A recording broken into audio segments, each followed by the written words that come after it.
Welcome to English Guru YouTube channel. Please click the red subscribe button and press the bell icon to receive all notifications about my new video lectures. Good morning students. In today's video lecture, I will discuss about clauses, structure of sentences, function and uses. Alright. Now first of all, let me introduce what a clause is. The group of words which has a subject and predicate of its own but forms a part of sentence is called a clause. For instance, I do not know where he lives. Second example is, those whom the gods love die young. Third example is, this is the boy who met me yesterday. Fourth example is, I do not know what she likes. So students, we see here that in all the above sentences, in each part there is subject and predicate and is called a clause. In the first example, I do not know, and in the second sentence, those die young, and in the third sentence, this is the boy, and in fourth example, I do not know.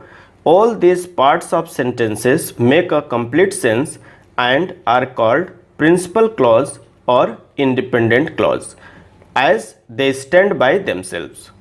Alright?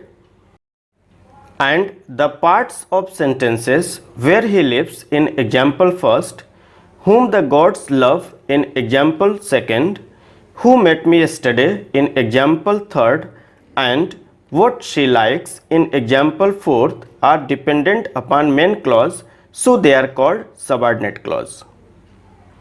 Is it clear to you? Alright. Now let's talk about the kinds of clauses. There are two kinds of clauses. Number one, principal clause, and number two, subordinate clause.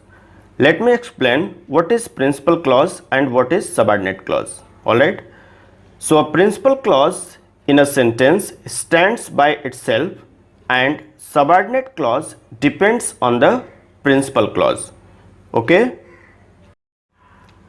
Now let's talk about coordinate clauses. In coordinate clause, there is subject and predicate in each part of sentences, but each part or clause does not depend on the other in order to make a complete sense. So we can say that coordinate clause has equal status with main clause. Okay. And what about subordinate clause? Subordinate clause is dependent on main or principal clause. Alright. Now students, you should keep in mind that coordinate clauses are introduced by coordinating conjunctions like as, and, but, so, or, otherwise, etc. And subordinate clauses are introduced by subordinate conjunctions such as, because, since, then, though, if, that, etc. or relative pronouns and relative adverbs such as when, which, where, who, that, etc. Alright, now let's see the examples. I hope that you are innocent. In this sentence, I hope is principal clause and that you are innocent is subordinate clause. Now let's see the structure of sentences. Here I will discuss about simple sentence, compound sentence and complex sentence. Okay. Now first of all, let us discuss about simple sentence. A simple sentence contains one subject and one verb in predicate part. For example, the earth moves around the sun. Second example, Ashok was a great king. Now students, you can see here in sentence first and in sentence second, there is no subordinate clause. So we can say simple sentence consists only principal clause, and in each of the above sentences has only one finite verb. Alright. Now let's talk about compound sentences. compound sentences have more than one main clauses. These are joined by coordinating conjunctions or connectors as and, but, yet, still, so, therefore, or, otherwise, neither nor, not only but also. These are also called coordinating clauses. Now let's see the examples. He worked hard and passed the examination. Second example is, you should give up tobacco or you will suffer from serious disease. So students, you see here that in the above sentences, main or principal clauses are joined by coordinating conjunctions, and the coordinating conjunctions used here and or show equal status and are called coordinate clauses. Alright.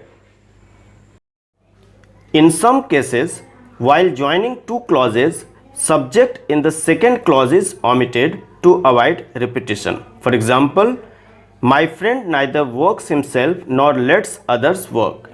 Here in this sentence, my friend neither works himself nor lets others work. You just see the second part, lets others work. The subject has been omitted in order to avoid repetition. Now students, you should also know that in compound sentences, there may be more than two independent clauses. For example, men may come and men may go, but I go on forever. In this sentence, you can see there are more than two independent clauses. Okay. Now let's see what a complex sentence is. A complex sentence has one main clause and one or more subordinate or dependent clauses. Let's see the examples. We know that the earth moves around the sun. Second example is, what my teacher says is quite true. Here in these sentences, that the earth moves around the sun and what the teacher says are subordinate clauses. In example first, we know, and in example second is quite true are principal clauses. So students, please keep in mind that a complex sentence has more than one subordinate clauses. For example, we all know that God helps those who help themselves. In this sentence, there are two subordinate clauses. One is that God helps those, and second one is who help themselves. Alright. Now students, I conclude here my today's video lecture. I have tried to explain the topic and I hope all your doubts regarding the topic would have been clear. So thanks for watching. Wish you all the best.